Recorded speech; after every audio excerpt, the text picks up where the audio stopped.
আপনারা একটা জিনিস খেয়াল করে দেখবেন, শেখ হাসিনা সরকার যখন জামাতে ইসলামদের লিডারদের যে একটা খুবই প্রশ্নবিদ্ধ বিচার করেছিলেন এবং ওই বিচারে অ্যাভারেজ টাইম লেগেছে 2.5 বছর।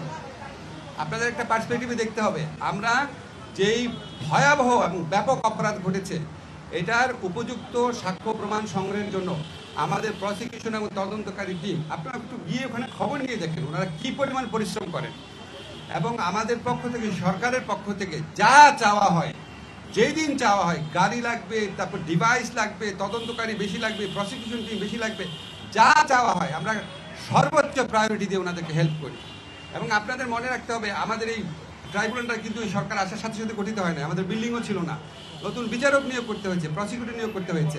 ওনারা অভিযোগ করেছেন, আমরা যখন যুক্তিগুলো দিয়েছি তখন ওনারা আর কোনো কথা বলেন নাই, তো আমরা ধরে নিয়েছি আমাদের কথাটা ওনারা বুঝতে পেরেছে।